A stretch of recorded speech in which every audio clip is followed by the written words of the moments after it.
10ാം ക്ലാസ്സിലെ എൻ്റെ പ്രിയപ്പെട്ട കുഞ്ഞുങ്ങളെ, നമ്മൾ കഴിഞ്ഞ വീഡിയോയിൽ നിങ്ങൾക്ക് എങ്ങനെയാണ് ഉപന്യാസം തയ്യാറാക്കുക എന്ന് നമ്മൾ കണ്ടു. അതിൽ 2 ഉദാഹരണങ്ങൾ നമ്മൾ കണ്ടു അല്ലേ. ഈ വീഡിയോയിൽ സാർ നിങ്ങൾക്ക് പരിചയപ്പെടുത്താൻ പോകുന്നത് എന്താണെന്നറിയോ? എങ്ങനെയാണ് ഒരു ആസ്വാദനക്കുറിപ്പ് തയ്യാറാക്കുക എന്നുള്ളതാണ്. പരീക്ഷ അടുപ്പിച്ച ഈ ചോദ്യങ്ങളുടെ പ്രസക്തി എന്താണെന്ന് എൻ്റെ കുഞ്ഞുമക്കൾ ഓർത്തു വെക്കണം. ആസ്വാദനം നിർബന്ധമായും വരുന്ന ചോദ്യമാണ്. ഉപന്യാസം പോലെ തന്നെ ആസ്വാദനവും എന്താണ് നിർബന്ധമായും പരീക്ഷയ്ക്ക് വരുന്ന ചോദ്യമാണ്. അപ്പം നമുക്ക് ആസ്വാദനം എന്ന് നമുക്കറിയാം. എന്താണ് ആസ്വാദനം? ആസ്വാദനക്കുറിപ്പ് തയ്യാറാക്കുക. ഇത് നിങ്ങൾ നിരന്തരം കേട്ട്, എനിക്ക് തോന്നുന്നു ഒരു 5ാം ക്ലാസ് മുതലേ നിങ്ങൾ കേട്ട് വന്ന ഒരു ചോദ്യമാണ് ആസ്വാദനം തയ്യാറാക്കുക. പക്ഷേ നമ്മളിൽ എത്ര പേർക്ക് അറിയാം ആസ്വാദനം എങ്ങനെയാണ് തയ്യാറാക്കേണ്ടതെന്ന് അല്ലേ? അപ്പോൾ എന്താണ് ആസ്വാദനം? അതാണ് നമ്മൾ ആദ്യം നോക്കേണ്ടത്. സ്വന്തം വായനാനുഭൂതിയെ സ്വതന്ത്രമായി ആവിഷ്കരിക്കുന്നതാണ് ആസ്വാദനക്കുറിപ്പ് എന്ന് പറയുന്നത്.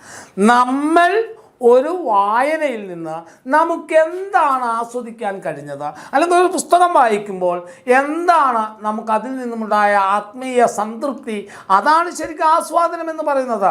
അതിനെ ആവിഷ്കരിക്കുന്നതിനെയാണ് നമ്മൾ ആസ്വാദനം എന്ന് പറയുന്നത്. സ്വതന്ത്രമായി ആവിഷ്കരിക്കണം അല്ലേ?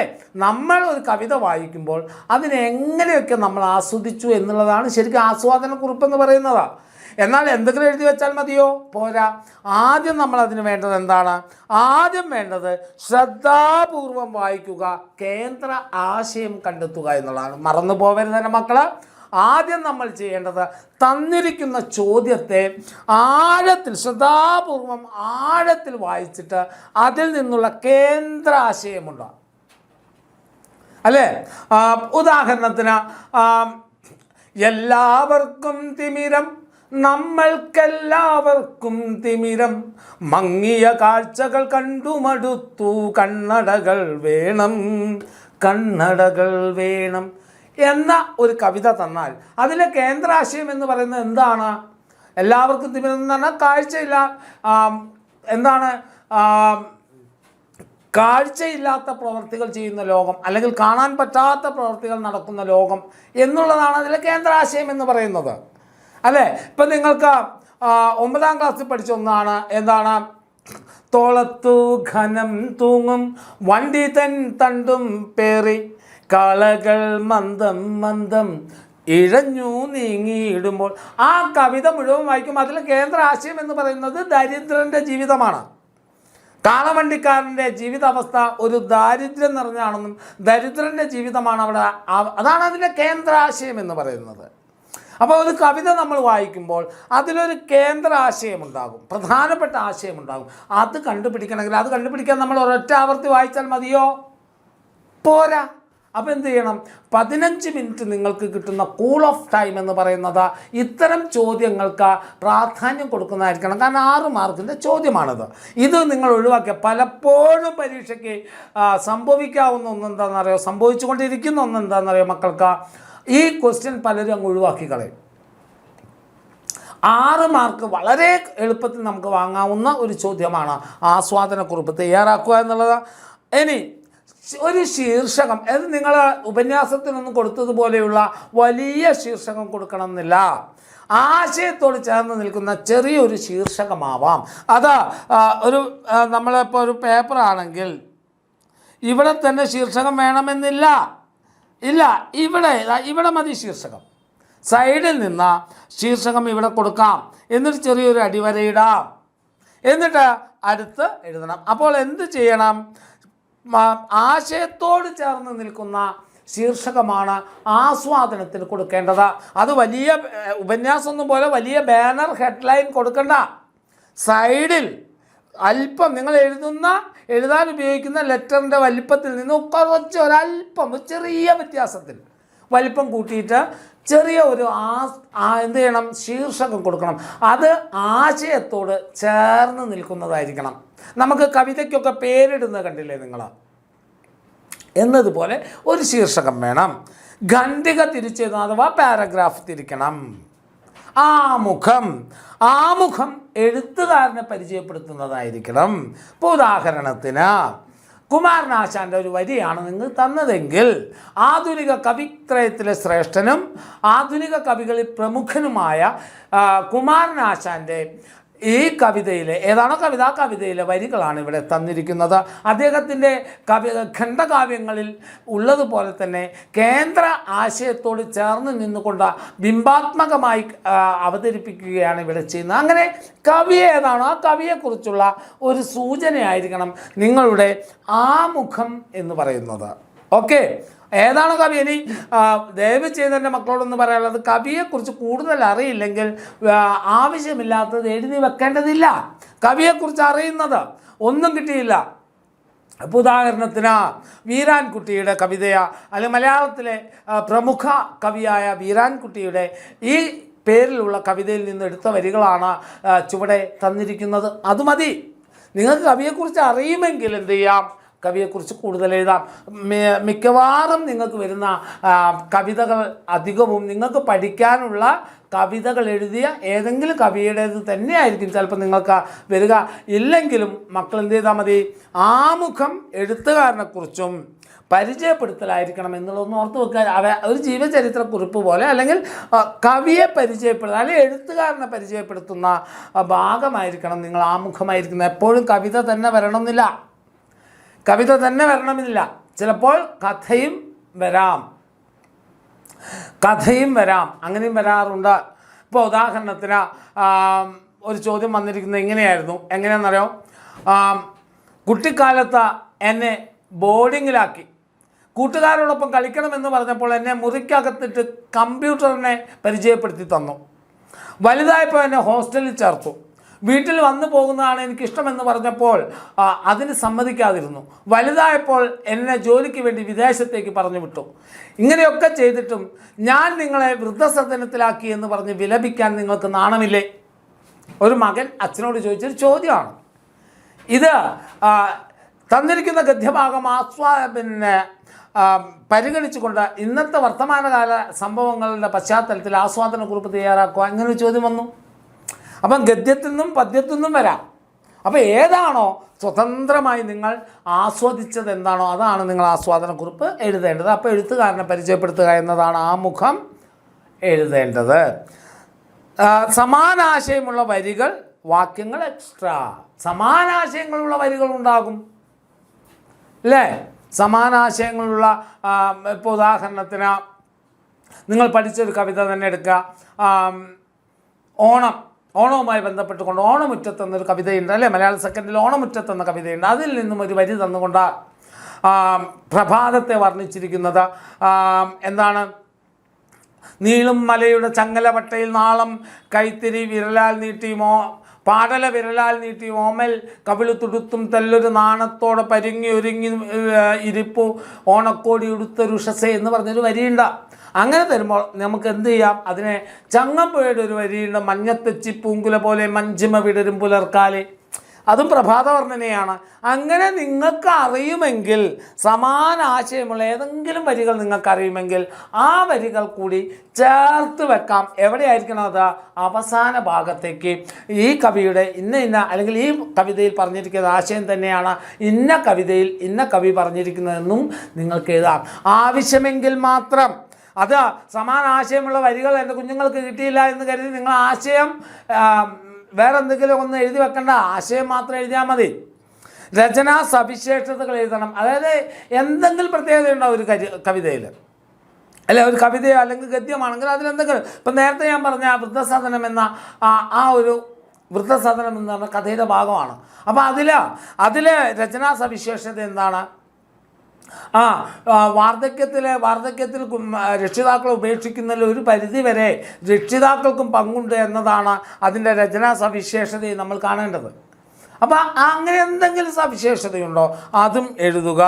സാമൂഹിക സമകാലിക പ്രസക്തി. സമൂഹത്തിന് എന്തെങ്കിലും ഒരു മെസ്സേജ് കൊടുക്കുന്നുണ്ടോ, അല്ലെങ്കിൽ സമൂഹത്തിനോട് സംവദിക്കുന്നുണ്ടോ, ഇത് സമൂഹത്തോട് സംസാരിക്കുന്നുണ്ടോ എന്ന് നോക്കുക. ഇനിയോ സമകാലികമായ എന്തെങ്കിലും പ്രത്യേകത ഇതിനുണ്ടോ എന്ന് നോക്കുക. ഇതൊക്കെയാണ് നമ്മൾ ആദ്യം എന്ത് ചെയ്യേണ്ടത്? അതിന് പിന്നീട് ചെയ്യേണ്ടത്. പിന്നെയോ അഭിപ്രായം എഴുതണം. അഭിപ്രായം, നിങ്ങളുടെ അഭിപ്രായം എന്താണോ അതുകൂടെ കൺക്ലൂഷൻ ഭാഗത്താണ് ഈ 3 എഴുതേണ്ടത് കേട്ടോ. രചനാ സവിശേഷതകൾ, സമാന ആശയമുള്ള വരികൾ, സാമൂഹ്യ സമകാലിക പ്രസക്തി, സ്വന്തം അഭിപ്രായം, ഇവ നിങ്ങൾ കൺക്ലൂഷൻ പാരഗ്രാഫിലാണ് എഴുതേണ്ടത്. അപ്പോൾ ആശയം ആമുഖം ഒരു പാരഗ്രാഫായി, ആശയം ഒരു പാരഗ്രാഫ് എഴുതി. അതോടൊപ്പം തന്നെ എന്ത് എഴുതുക? സാമൂഹിക സമകാലിക പ്രസക്തി എഴുതുക, രചനാ സവിശേഷത ഉണ്ടെങ്കിൽ അത് എഴുതുക, സ്വന്തം അഭിപ്രായം എഴുതുക. ഇത് കൺക്ലൂഷൻ പാരഗ്രാഫിലായിരിക്കണം എഴുതേണ്ടത്. ഇതാണ് ഒരു ആസ്വാദനക്കുറിപ്പ് തയ്യാറാക്കുമ്പോൾ നമ്മൾ ശ്രദ്ധിക്കേണ്ട പ്രധാന കാര്യങ്ങൾ. ഇനി നമുക്ക് 2 നേരത്തെ ഉപന്യാസം കഴിഞ്ഞ വീഡിയോയിൽ ചെയ്തതുപോലെ തന്നെ, ഉപന്യാസം ചെയ്തതുപോലെ തന്നെ നമുക്ക് എന്ത് ചെയ്യാം? ആസ്വാദനക്കുറിപ്പിനും ഉദാഹരണം വെച്ച് ചെയ്ത് നോക്കാം അല്ലേ, എങ്ങനെയാണ് എഴുതാൻ പറ്റുക എന്നുള്ളത്. നോക്കൂ നിങ്ങൾ. ആശയം, ആസ്വാദനാംശങ്ങൾ, ആനുകാലികത എന്നിവ പരിഗണിച്ച് ആസ്വാദനക്കുറിപ്പ് തയ്യാറാക്കുക. വൈലോപ്പിള്ളി ശ്രീധരമേനോന്റെ അരിയില്ലാഞ്ഞിട്ട് എന്നതാണ് കവിതയുടെ പേര്. അപ്പം നിങ്ങൾക്ക് എന്ത് ചെയ്താം? അരിയില്ലാഞ്ഞിട്ട് എന്ന് പറയുന്ന ആശയത്തോട് ചേർന്ന് നിൽക്കുന്ന ശീർഷകം തന്നെ കൊടുക്കാം.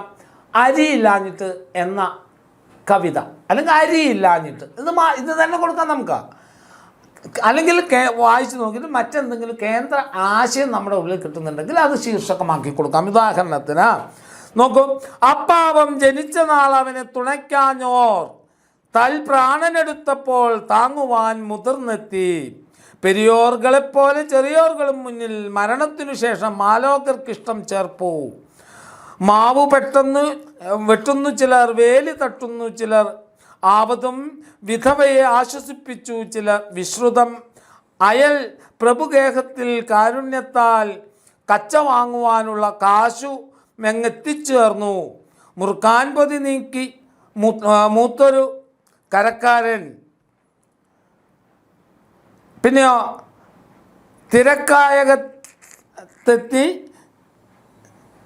തിരക്കായകത്തെത്തി പെണ്ണിനോടേവം ചൊന്നാൻ, കണക്കായെല്ലാം ഞങ്ങളിറക്കി നിലത്തെന്നാൽ ഉണക്കലരി വേണമിത്തിരി ചുറ്റും തൂവാൻ.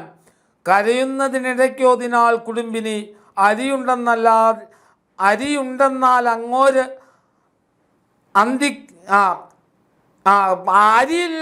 അരിയുണ്ടെന്നാൽ അങ്ങേരന്തരിക്കുകയില്ലല്ലോ. നോക്കൂ മക്കള്, അരിയില്ലാഞ്ഞിട്ട് എന്ന കവിതയാണ്.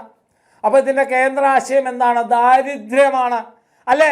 ഇതിൻ്റെ കേന്ദ്രാശയം എന്ന് പറയുന്നത് ദാരിദ്ര്യമാണ് എന്നുള്ളത് നമുക്ക് വ്യക്തമായി മനസ്സിലാക്കാൻ സാധിച്ചല്ലോ. അരിയില്ലാഞ്ഞിട്ട് എന്നതിൻ്റെ കേന്ദ്രാശയം ദാരിദ്ര്യമാണ്.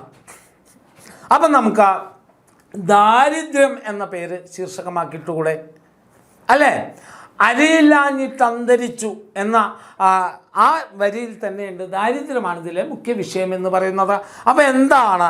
ഒന്നും കൂടെ നമുക്കൊന്ന് വായിക്കണം അല്ലേ? ഒന്നുകൂടെ വായിക്കുമ്പോൾ നിങ്ങൾക്ക് അപ്പാവം ജീവിച്ചിരുന്ന നാൾ അവനെ തുണയ്ക്കാഞ്ഞോർ, അവൻ ജീവിച്ചിരിക്കുന്ന കാലത്ത് അവന് യാതൊരുവിധ സഹായവും ചെയ്യാത്തവർ, പ്രാണനെടുത്തപ്പോൾ താങ്ങുവാൻ മുതിർന്നെത്തി. മരിച്ചപ്പോൾ എന്ത് ചെയ്യാണ്? താങ്ങുവാൻ എത്തുകയാണ്. അല്ലെങ്കിൽ പെരിയോർക്ക് പോലെ വലിയവരെ പോലെ തന്നെ ചെറിയവരും മരണത്തിനു ശേഷം ആലോകർക്ക് ഇഷ്ടപ്രിയനായി മാറുന്ന സമ്പ്രദായമുണ്ട്. ജീവിച്ചിരിക്കുമ്പോൾ യാതൊന്നും ചെയ്യാതെ മരിച്ചു കഴിഞ്ഞാൽ മാത്രം അവർക്ക് വേണ്ടി ഉണർന്ന് പ്രവർത്തിക്കുന്ന സമൂഹത്തെയാണ് ഇവിടെ പരാമർശിക്കുന്നത്.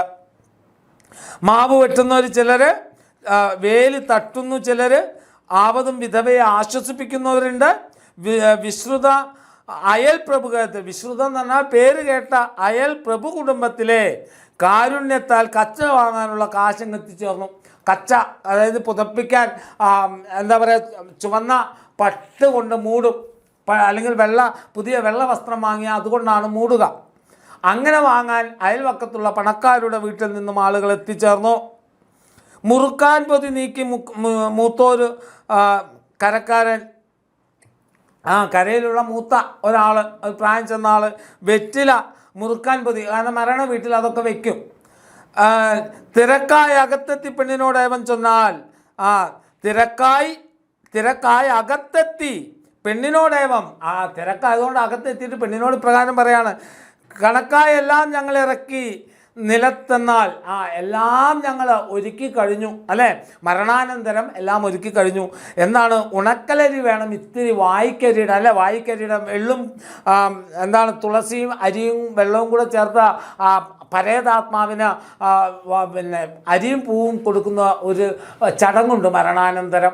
ആ ചടങ്ങിന് കുറച്ച് ഉണക്കലരി വേണം, അത് മാത്രം കിട്ടിയില്ല. അത് എടുക്കാനുണ്ടാവുമോ വീട്ടിലെന്ന് ചോദിച്ചപ്പോൾ ഭാര്യ കരഞ്ഞുകൊണ്ട് പറയുകയാണ്, അരി ഉണ്ടായിരുന്നെങ്കിൽ അയാൾ അന്തരിക്കുകയില്ലല്ലോ അല്ലേ, അരിയുണ്ടെന്നാൽ അങ്ങോരന്തരിക്കുകയില്ലല്ലോ. അരി ഉണ്ടായിരുന്നെങ്കിൽ അദ്ദേഹം മരിക്കില്ലായിരുന്നു. ദാരിദ്ര്യം സഹിക്കവയ്യാതെയാണ് അദ്ദേഹം മരിച്ചത്. ഇതാണ് കവിതയുടെ ആശയം. അപ്പോൾ കേന്ദ്ര ആശയം നമ്മൾ വ്യക്തമാക്കി. ഇനി നമ്മൾ തിരിച്ചു പോവാം. ആശയത്തോട് ചേർന്ന് നിൽക്കുന്ന ശീർഷകം ദാരിദ്ര്യം. അതും നിങ്ങൾ എൻ്റെ പൊന്നുമക്കളെ, നിങ്ങൾ വലിയ ഇതിലൊന്നും കൊടുക്കണം. നേരത്തെ നമ്മൾ പറഞ്ഞ പോലെ തന്നെ ദാരിദ്ര്യം, ഇത് മതി. സൈഡിൽ ഒരു ഹെഡിങ് കൊടുത്തു. അപ്പം തലക്കെട്ട് നമ്മൾ കൊടുത്തു. ഇനി ഖണ്ഡിക തിരിച്ചെഴുതണം, പാരഗ്രാഫ് തിരിച്ചെഴുതണം. ആമുഖം എഴുത്തുകാരനെ പരിചയപ്പെടുത്തലാണ്. അപ്പോൾ ഇവിടെ നമുക്ക് എഴുത്തുകാരനെ നിങ്ങൾ പരിചയപ്പെട്ടത് തന്നെയല്ലേ, വൈലോപ്പിള്ളി ശ്രീധരമേനോൻ വിട എന്ന സമാഹാരത്തിലെ ഓണമുറ്റത്ത് നിങ്ങൾ പഠിച്ചതാണ്. അപ്പോൾ നിങ്ങൾക്ക് എന്ത് എഴുതാൻ പറ്റും? എഴുത്തുകാരനെ കുറിച്ച് കൃത്യമായി എഴുതാൻ നിങ്ങൾക്ക് സാധിക്കും അല്ലേ. അപ്പോൾ നമ്മൾ എന്ത് എഴുതും? മലയാളത്തിൻ്റെ പ്രിയ കവിയും ശ്രീ എന്നറിയപ്പെടുന്ന കവിയുമായ വൈലോപ്പിള്ളി ശ്രീധരമേനോൻ്റെ ഏറ്റവും പ്രധാനപ്പെട്ട ഒരു കവിതയാണ് അരിയില്ലാഞ്ഞിട്ട് എന്ന കവിത. കർഷകൻ്റെയും അധ്വാനവർഗത്തിൻ്റെയും പാട്ടുകാരനായ കവി സമൂഹത്തിൽ ദരിദ്രം നേരിടുന്ന വലിയ ഒരു അവസ്ഥയെക്കുറിച്ചാണ് ഈ കവിതയിൽ പരാമർശിക്കുന്നത്. അപ്പോൾ എന്തായി? ആമുഖമായി കവിയെ പരിചയപ്പെടുത്തലായി. ഇനി നിങ്ങൾക്ക് കൂടുതൽ കവിയെക്കുറിച്ച് അറിയാം. മലയാളത്തിൽ ആദ്യമായി മാമ്പഴത്തിൻ്റെ മാധുര്യത്തോടൊപ്പം മാമ്പഴത്തിൻ്റെ മാധുര്യവും അമ്മയുടെ കണ്ണുനീരും ഒരുമിച്ച് അവതരിപ്പിച്ചുകൊണ്ട് മലയാള കാവ്യ ശാഖയിലേക്ക് നടന്നു കയറിയ കവിയാണ് വൈലോപ്പിള്ളി ശ്രീധരമേനോൻ എന്ന് പറയുന്നത് അല്ലേ. അദ്ദേഹത്തിൻ്റെ കവിതകളിൽ മാമ്പൂവിൻ്റെ ഗന്ധവും മാവിൻ ചുനമണക്കുന്ന നാട്ടിൻപുറവുമാണ് വൈലോപ്പിള്ളി കവിതകൾക്ക് ഏറ്റവും ഇഷ്ടപ്പെട്ടത്. അങ്ങനെ എന്തെങ്കിലുമൊക്കെ എഴുതാൻ പറ്റുമെങ്കിൽ നിങ്ങൾക്കതും എഴുതാം. മനസ്സിലായ മക്കൾക്ക്? കവിയെ പരിചയപ്പെടുത്തുകയാണ്, എഴുത്തുകാരനെ പരിചയപ്പെടുത്തലാണ് ആമുഖത്തിൻ്റെ ലക്ഷ്യം എന്ന് പറയുന്നത്. അപ്പം നമ്മൾ എന്ത് ചെയ്തു? ആമുഖം എഴുതി. ഇനി അടുത്തെന്താണ്? ആശയ അവതരണമാണ്. എന്താണ്? ഒരു മരണ വീട്ടിലെ സ്ഥിതിവിശേഷമാണ് ഈ കവിതയിൽ പരാമർശിച്ചിരിക്കുന്നത്. ജീവിച്ചിരിക്കുമ്പോൾ ആരും തുണയ്ക്ക് എത്താതിരുന്ന ഒരു മനുഷ്യൻ അദ്ദേഹത്തിൻ്റെ മരണാനന്തരം ആ സമൂഹം മുഴുവൻ അദ്ദേഹത്തിന് താങ്ങായി എത്തുന്നു എന്ന് കവി പറയുന്നു. തൊട്ടടുത്തുള്ള അയൽവക്കത്തുള്ള മാവ് വെട്ടാൻ വേണ്ടി ചിലർ പോകുന്നു. വേലി തട്ടി മുറ്റം കുറച്ചുകൂടെ വലുതാക്കാൻ ആളുകൾക്കൊക്കെ കൂടി നിന്ന അന്ത്യക്രിയകൾ ചെയ്യാൻ വേണ്ടി വേലി തട്ടിക്കളയാൻ ചിലരെത്തുന്നു. അടുത്ത വീട്ടിലെ പ്രഭു കുടുംബത്തിൽ നിന്നും ആ വീട്ടിലേക്ക് ആവശ്യമായ കച്ച, ആ പരേതാത്മാവിൻ്റെ ഭൗതിക ദേഹം മൂടുവാനുള്ള വെള്ള തുണി വാങ്ങാൻ അടുത്ത വീട്ടിലെ പ്രഭു കുടുംബം തയ്യാറാകുന്നു. അടുത്ത അവിടെ മൂത്ത ഒരു കരക്കാരൻ വെറ്റില പൊതി നീട്ടുന്നു. അതിനുശേഷം തിരക്കായി എത്തി ആ വിധവയോടായിട്ട് ചില ആളുകൾ ചോദിക്കുകയാണ്, ഇനി എല്ലാ കാര്യങ്ങളും തങ്ങൾ ഇവിടെ ഒരുക്കിയിട്ടുണ്ട്, മരണാനന്തര ചടങ്ങിനുള്ള എല്ലാ കാര്യങ്ങളും തങ്ങൾ ഒരുക്കിയിട്ടുണ്ട്, ഇനി ആകെ വേണ്ടത് അവസാനം പരേതാത്മാവിന് പൂവും അരിയും നുള്ളിക്കൊടുത്തുകൊണ്ട് അവസാന ക്രിയ ചെയ്യാൻ വേണ്ടി അല്പം ഉണക്കലരിയാണ് വേണ്ടത്, അതെടുക്കാനുണ്ടാകുമോ എന്ന് ചോദിച്ചപ്പോൾ അടിച്ചുകൊണ്ട് ആ വിധവയായ അല്ലെങ്കിൽ മരിച്ച ആളുടെ വിധവയായ ഭാര്യ കരഞ്ഞുകൊണ്ട് പറയുകയാണ്, അരി അല്പമെങ്കിലും ഈ വീട്ടിലുണ്ടായിരുന്നെങ്കിൽ അദ്ദേഹം ആത്മഹത്യ ചെയ്യില്ലായിരുന്നല്ലോ, അദ്ദേഹം മരിക്കില്ലായിരുന്നല്ലോ എന്ന് പറയുന്നു. ഇവിടെ ദാരിദ്ര്യമാണ് അദ്ദേഹത്തെ മരണത്തിലേക്ക് നയിച്ച പ്രധാനപ്പെട്ട ഘടകം എന്ന് പറയുന്നത് ദാരിദ്ര്യമാണ് എന്ന് നമുക്ക് വ്യക്തമാകും. അപ്പോൾ ആശയ അവതരണമായി. ഇനി കൺക്ലൂഷനായിട്ടുള്ള കവിത എങ്ങനെ പറയാം നമുക്ക്? സമകാലികമായ ചിന്തകൾ പങ്കുവയ്ക്കുന്ന കവിതയാണ് അരിയില്ലാഞ്ഞിട്ടെന്ന് പറയുന്നത്. നമുക്കറിയാം, നമ്മുടെ സമൂഹത്തിൽ ഇല്ലാത്തവന് കൈത്താങ്ങാകുവാൻ ആരും തന്നെ തയ്യാറാകുന്നില്ല. അദ്ദേഹം ഉള്ളവൻ പൂഴ്ത്തി വെക്കുന്നു, ഇല്ലാത്തവൻ എന്നും ദരിദ്രനായി മാറുകയും ചെയ്യുന്നു. എന്നാൽ ദാരിദ്ര്യം കൊണ്ട് ആരെങ്കിലും ഒന്ന് മരിച്ചാൽ അവനെ ഏറ്റെടുത്തുകൊണ്ട് അവൻ്റെ പേരിൽ കോലാഹലങ്ങൾ സൃഷ്ടിക്കാൻ മാത്രമാണ് ഇന്ന് സമൂഹം തയ്യാറാകുന്നത്. ഒരു കർഷകൻ ആത്മഹത്യ ചെയ്യുമ്പോൾ അവൻ്റെ ആത്മഹത്യ രാഷ്ട്രീയ പോരിനുള്ള ആയുധമാക്കി മാറ്റുക എന്നല്ലാതെ അദ്ദേഹം ആത്മഹത്യ ചെയ്യാനുണ്ടായ കാരണം എന്താണ്? ആ ആത്മഹത്യയിൽ നിന്നും അദ്ദേഹത്തെ എങ്ങനെയെങ്കിലും തടയാൻ കഴിയുമോ, അല്ലെങ്കിൽ ആ മെച്ചപ്പെട്ട ജീവിതം ആ വ്യക്തിക്ക് കൊടുക്കാൻ കഴിയുമോ എന്ന് ആരും തന്നെ ശ്രദ്ധിക്കാറില്ല. ഇവിടെ മരിച്ച വ്യക്തിക്ക് അയൽ വീട്ടിലുള്ള പ്രഭുവിന് വേണമെങ്കിൽ ദാരിദ്ര്യമില്ലാതാക്കാൻ അല്പം സഹായിക്കാമായിരുന്നു. ഇങ്ങനെ സമകാലികമായ ഒരുപാട് ചിന്തകൾ പങ്കുവയ്ക്കുകയാണ് ഇവിടെ കവി ചെയ്യുന്നത്. അതിനുശേഷം സമകാലികമായ ഒരുപാട് കവിതകൾ നമുക്കറിയാം അല്ലേ. ഇപ്പോൾ ഉദാഹരണത്തിന് ഇതിനോട് ചേർത്ത് വെക്കാവുന്ന ഒരു കവിതയാണ് വൈക്കോൽ മിനാരം മറഞ്ഞ മുറ്റത്തിന്ന് ചെണ്ട കൊട്ടി കട്ടത്തെയ്യങ്ങളാടുന്നു. ഒരു കർഷകൻ്റെ ആത്മഹത്യക്കുറിപ്പ് എന്ന കവിത ഇതുമായി ബന്ധപ്പെട്ടതാണ്. ഇങ്ങനെ മക്കൾക്ക് അറിയുന്ന ഏതെങ്കിലും കവിതയുണ്ടെങ്കിൽ ഈ കവിതയും ഇതുപോലെ ആശയം നമുക്ക് പങ്കുവെക്കുന്നതാണെന്ന് പറഞ്ഞുകൊണ്ട് നമുക്ക് അവസാനിപ്പിക്കാം. അപ്പോൾ ആസ്വാദനക്കുറിപ്പ് എങ്ങനെ തയ്യാറാക്കണമെന്ന് എൻ്റെ കുഞ്ഞുങ്ങൾക്ക് മനസ്സിലായി. ഇനിയുണ്ട് ഒരു ആസ്വാദനക്കുറിപ്പ് കൂടെ ഉണ്ട്, അതും കൂടെ നമുക്ക് അത്ഭുതമണി എന്ന് പറയുന്നത് നോക്കൂ. ചീനയിലെ ഒരു രാജാവ് അത്ഭുതമണി ഉണ്ടാക്കാൻ ശില്പിയോട് കൽപ്പിക്കുന്നു. പക്ഷേ ശില്പിയുടെ ആദ്യത്തെ 2 ശ്രമങ്ങളും പരാജയപ്പെടുന്നു. സൗന്ദര്യം പോരാത്തതായിരുന്നു പോരായ്മ. 3-ാം വട്ടം മണി നിർമ്മിക്കുമ്പോൾ അതിനുള്ള സൂത്രം തനിക്കറിയാമെന്ന് ശില്പിയുടെ സുന്ദരിയായ മകൾ പറയുന്നു. അത്ഭുതമണി വൈലോപ്പിള്ളിയുടെ തന്നെയാണ് അത്ഭുതമണി. നോക്കൂ നിങ്ങൾ, കൂറുകലർന്ന പണിക്കാർ ഒത്തൊരു കൂറ്റൻ മൂശ പടുക്കുമ്പോൾ ജാലകവാതിലിൽ നിന്നു സുന്ദരി വേലയിലോടും മിഴിയോടെ ആളും തീത്തിള ചേർക്കും വെള്ളോടാളുകൾ പകരാൻ ഭാവിക്ക് കഞ്ഞമറിഞ്ഞാൽ മൂശയിലേക്കൊരു കനക മുരുക്കിയ തെളി പോലെ പാവം ശില്പി പിടിപ്പാനുഴറി പ്രാണനു നേരാം പൊന്മകളെ പാടല വർണ്ണം പാതുകയെന്ന് പാണിയിൽ ഊരിശ്ലേഷിച്ചു. എന്തെല്ലാം ആഹൂതി ചെയ്യപ്പെട്ടിടാം പിറവിയെടുപ്പതു വിശ്വോത്തര കല പീഡകൾ പുളയുന്ന എരുതിയിൽ. നോക്കൂ നിങ്ങൾ, അത്ഭുതമണി എന്ന കവിത മുന്നോട്ട് വെക്കുന്ന എന്താണ്? ഇവിടെ കൂറുകലർന്ന ആത്മാർത്ഥതയോടുകൂടി പണിക്കാരോടൊത്ത് കൂറ്റൻ മൂശ എന്ന് പറഞ്ഞാൽ ലോഹം നിർമ്മിക്കുന്ന പണിപ്പുരയിലുള്ള ഒരു വസ്തുവാണ്. അതിനാണ് മൂശ എന്ന് പറയുക. അപ്പം ഒരു ചെമ്പ് പാത്രം നിർമ്മിക്കുകയാണെങ്കിൽ അതിനൊരു മൂശയുണ്ട്. അതിലേക്ക് തിളച്ച ലോഹം ഒഴിച്ചു കൊടുക്കുമ്പോൾ ആ മൂശയിൽ ആ പാത്രത്തിൻ്റെ ഷേപ്പ് ഉണ്ടാവും. അങ്ങനെയാണ് പാത്രങ്ങളൊക്കെ ഉണ്ടാകുന്നത്. അതിനാണ് മൂശ എന്ന് പറയുക. അപ്പം ജാലകവാതി ജനൽപ്പടിയിൽ നിന്ന് സുന്ദരി വേലയിലോടും മിഴിയോടെ ആ കണ്ണുകൊണ്ട് ആ പണി നടക്കുന്നൊക്കെ നോക്കിക്കൊണ്ട് ആളും തിള ചേർക്കും വെള്ളോടുകൾ പകരാൻ ഭാവിക്കുക. അതായത് ചുവന്ന എന്താ പറയുക, ദ്രാവക രൂപത്തിലുള്ള ആ ലോഹത്തിൻ്റെ ഉരുക്കിയ ലോഹത്തിൻ്റെ തിളച്ച് മറിയുന്ന ലോഹത്തിൻ്റെ ആ ദ്രാവകം മൂശയിലേക്ക് ഇടുമ്പോഴാണ് മണിയുടെ രൂപത്തിലാവുന്നത്. അതിന് ചേർക്കുന്ന സമയത്ത് മറിഞ്ഞാൽ മൂശയിലേക്കൊരു കനകമുരുക്കിയ തെളി പോലെ അവരെന്ത് ചെയ്യാണ്? ആ മൂശയിലേക്ക് വീഴുകയാണ്. പാവൻ ശില്പി പിടിപ്പാനുഴറി പ്രാണനു നേരാം പൊന്മകളെ. അപ്പോൾ സ്വന്തം തന്നെ സമർപ്പിച്ചുകൊണ്ട് ആ അത്ഭുതമണി ഉണ്ടാക്കാനുള്ള ശ്രമമാണ്. പാടലവർണ്ണം ചുവപ്പ് നിറം. നോക്കൂ, അതെല്ലാം ഇവിടെ ഉണ്ട് കേട്ടോ.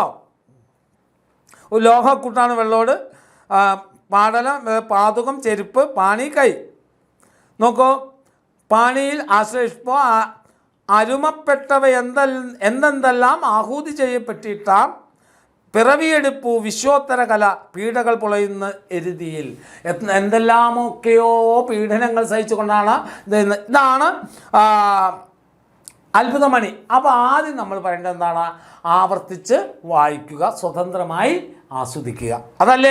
അതല്ലേ എന്നിട്ട് ആസ്വദിച്ചത് സ്വതന്ത്രമായി ആവിഷ്കരിക്കുന്നതാണ് ആസ്വാദന ഭംഗി എന്ന് പറയുന്നത്. അപ്പോൾ ഇവിടെ ചീനയിലെ ഒരു രാജാവ് അത്ഭുതമണി ഉണ്ടാക്കാൻ പറയുകയും അത് 2 വട്ടം പരാജയപ്പെട്ടു. 3-ാം വട്ടം നിർമ്മിക്കുമ്പോൾ അതിനുള്ള സൂത്രം തനിക്കറിയാമെന്ന് ശില്പിയുടെ സുന്ദരിയായ മകൾ പറയുന്നു. ശില്പിയുടെ സുന്ദരിയായ മകൾ അത് പറയുന്നു, അത് ചെയ്യുന്നു. ഇതാണല്ലോ. അപ്പോൾ അതായത് ആ സുന്ദരി അതിലേക്ക് ജീവൻ കൊടുത്തുകൊണ്ടാണ് എന്ത് ചെയ്തത്? കവിത ആ ശില്പം ഭംഗിയുള്ളതാക്കിയത്. അപ്പോൾ നമുക്ക് എങ്ങനെ എഴുതാം? തുടക്കത്തിൽ നമ്മൾ നേരത്തെ പറഞ്ഞ പോലെ തന്നെ ഒരു അത്ഭുതമണി എന്നതിനേക്കാൾ ഉപരി എങ്ങനെ എഴുതാം? ജീവൻ കൊടുത്ത അത്ഭുതമണി, ജീവൻ കൊടുത്ത അത്ഭുതമണി എന്ന ഒരു ശീർഷകമിടാം, അല്ലേ? അല്ലെങ്കിൽ വേറെന്താ, അങ്ങനെയുള്ള ഏതെങ്കിലും ഒന്ന്. ഇത് വായിച്ച് നോക്കിയിട്ട് മക്കൾക്ക് ഏതാണ് അത്ഭുതമണി എന്നിടാതെ, അത്ഭുതമണി എന്നത് വേണ്ട, കാരണം വേറെ ഇഷ്ടം പോലെയുണ്ട്. അല്ലെങ്കിൽ നമുക്ക് എന്ത് ചെയ്താം? പിറവിയെടുപ്പു വിശ്വോത്തര കല, പിറവിയെടുപ്പു വിശ്വോത്തര കല, ഇങ്ങനെ എന്തെങ്കിലും ഒരു നല്ല ശീർഷകം കൊടുക്കുക. അതിനുശേഷം മക്കളിത് നന്നായി വായിക്കുക. എന്നിട്ട് എന്ത് ചെയ്യുക? ആസ്വാദനം എഴുതുക. ആദ്യ ആമുഖമാണ്. വൈലോപ്പിള്ളി ശ്രീധരമേനോനെ കുറിച്ച് നമ്മൾ നേരത്തെ കൃത്യമായി പറഞ്ഞാണ്. അദ്ദേഹത്തെക്കുറിച്ച് കൂടുതൽ അറിയുമെങ്കിൽ കൂടുതൽ കാര്യം കൂടി എന്ത് ചെയ്യുക? നിങ്ങൾ അവതരിപ്പിക്കുക. അതിനുശേഷം നമുക്ക് ആശയാവതരണമാണ് വേണ്ടത്. ആശയാവതരണം എന്തൊക്കെയാണ്? പടിക്കാരോടൊപ്പം തിളച്ച ലോഹക്കൂട്ട് മൂശയിലേക്ക് പകരാൻ ശ്രമിച്ചുകൊണ്ടിരിക്കുമ്പോഴാണ് സുന്ദരി 2 വട്ടം പരാജയപ്പെട്ടിട്ടും തൻ്റെ പിതാവിന് അത്ഭുതമണി ഉണ്ടാക്കാൻ കഴിയാത്തതിൽ ദുഃഖത്തിൽ തന്നെ സമർപ്പിച്ചുകൊണ്ട് തൻ്റെ പിതാവിൻ്റെ ഏറ്റവും വിശ്വോത്തരമായ ഒരു അത്ഭുതമണി ഉണ്ടാക്കാൻ തന്നെ മകൾ സമർപ്പിക്കുന്ന ഭാവം. അതിനുശേഷം കവി പറയുന്നു, ഇതുപോലെ പലതും സമർപ്പിച്ചുകൊണ്ടാണ് ഈ ലോകത്ത് ഉദാത്തമായ കലയുണ്ടായത് എന്ന രൂപത്തിലാണ് കവിത ആശയം എഴുതേണ്ടത്. ഇനി അവസാന ഭാഗത്ത് എങ്ങനെ എഴുതാം? കവി അവസാന ഭാഗത്ത് പറയുന്നത് പോലെ ഒരു ശ്രേഷ്ഠമായ കല ഉണ്ടാകുവാൻ പലപ്പോഴും പലതും നമുക്ക് നഷ്ടപ്പെടുത്തേണ്ട വന്ന ഒരുപാട് ചരിത്രം നമുക്കറിയാം, അല്ലേ? സത്യം, കലയുടെയും സാഹിത്യത്തിൻ്റെയും ശാസ്ത്രത്തിൻ്റെയും സത്യം വിളിച്ചു പറഞ്ഞതിൻ്റെ പേരിൽ ജീവൻ നഷ്ടപ്പെട്ട ആളുകളുണ്ട്, അല്ലേ? നമ്മുടെ അരിസ്റ്റോട്ടലിനെ പോലുള്ള ഒരുപാട് ആളുകളുണ്ട്. ആ ജീവൻ നഷ്ടപ്പെട്ടവർ അവർ തന്നെ സമർപ്പിച്ചുകൊണ്ടാണ് അവരുടെ തത്വശാസ്ത്രങ്ങൾ എന്ത് ചെയ്യാൻ, ലോകമറിയാൻ വേണ്ടി തീരുമാനിക്കുന്നത്. ഇങ്ങനെ ഏതെങ്കിലും ഉദാഹരണങ്ങൾ എൻ്റെ മക്കളുടെ കയ്യിലുണ്ടെങ്കിൽ അതുകൂടെ കൂട്ടി വെച്ചുകൊണ്ട് സമകാലികമായ പ്രസക്തി കൂടി, കലയ്ക്ക് വേണ്ടി ജീവൻ ത്യജിക്കുക, അതുപോലെ ത്യജിക്കുന്ന ഒത്തിരി കലാകാരന്മാർ നമ്മുടെ ലോകത്തുണ്ടെന്നും അതുപോലെ തന്നെയാണ് അത്ഭുതമണി എന്ന് പറയുന്ന കവിതയിലെ പെൺകുട്ടിയും എന്നുള്ള രൂപത്തിൽ നിങ്ങൾ കൺക്ലൂഷൻ എഴുതണം. ഇതാണ് ആസ്വാദനം തയ്യാറാക്കാൻ ചെയ്യുമ്പോൾ 2 ആസ്വാദനം നമ്മൾ ചെയ്തു. അപ്പോൾ നിങ്ങൾ ഓർത്ത് വെക്കേണ്ടത് ആശയത്തോട് ചേർന്ന് നിൽക്കുന്ന ശീർഷകം വേണം. അത് വലിയൊരു ബാനർ ശീർഷകം വേണമെന്നില്ല, സൈഡിൽ ഒരു ശീർഷകം കൊടുത്താൽ മതി. പക്ഷേ നിങ്ങൾ എഴുതുന്ന വാക്കിൻ്റെ നിങ്ങളിപ്പം നോക്കൂ, എന്ന് എഴുതാൻ ഇതാണ് വലിപ്പം, അക്ഷരത്തിൻ്റെ വലിപ്പം ഇതാണ് ഉപയോഗിച്ചതെങ്കിൽ നിങ്ങൾ ഈ ആയ്ക്ക് പകരം എന്ത് ചെയ്യണം? ഇതാണ് നിങ്ങൾ ഉപയോഗിച്ച എങ്കിൽ അത് എഴുതുന്ന സമയത്ത് ഇതാണ് നിങ്ങളുടെ അക്ഷരത്തിൻ്റെ വലിപ്പമെങ്കിൽ ശീർഷകം എഴുതുമ്പോൾ അല്പം കൂടെ വലിപ്പം കൂട്ടണം, അല്പം കൂടെ മാത്രം, വലിയ വലിപ്പത്തിൽ വേണ്ട. എന്നിട്ട് ഞാൻ നേരത്തെ പറഞ്ഞതുപോലെ തന്നെ സൈഡിൽ എഴുതി ഒരു വര വരയ്ക്കുക. എന്നിട്ട് ആദ്യം ആമുഖം എഴുതുക, ഖണ്ഡിക തിരിക്കണം. 3 ഖണ്ഡികയാണ് വേണ്ടത്. അത് ഞാൻ പറഞ്ഞു. ആദ്യം കവി പരിചയം, പിന്നെ ആശയം, പിന്നെ സമകാലിക പ്രസക്തി. ഇതാണ് കവിതയുടെ ആസ്വാദനം. ആമുഖം എഴുത്തുകാരനെ പരിചയപ്പെടുത്തൽ തന്നെയാവണം. സമാനാശയമുള്ള വരികൾ ഉണ്ടെങ്കിൽ നിങ്ങൾക്ക് എഴുതാം. അതുപോലെ രചനയുടെ സവിശേഷതകൾ എന്താണെന്നുള്ളത് ഉണ്ടെങ്കിൽ അത് എഴുതണം. സാമൂഹ്യ സമകാലിക പ്രസക്തി എഴുതണം. ഓക്കെയാണോ മക്കളെ? ആസ്വാദനം ഇന്ന് നമ്മൾ പരീക്ഷ എടുപ്പിച്ചത് കുറേ കൂടെ ഉദാഹരണങ്ങൾ പറയും കേട്ടോ. അപ്പോൾ നമുക്ക് ആസ്വാദനം എന്താണെന്ന് എൻ്റെ കുഞ്ഞുങ്ങൾക്ക് മനസ്സിലായി, അതെങ്ങനെ എഴുതണമെന്ന് എനിക്ക് മനസ്സിലായി. 2 ഉദാഹരണങ്ങൾ നമ്മൾ കണ്ടു. അപ്പം നമുക്ക് എന്ത് ചെയ്യാം?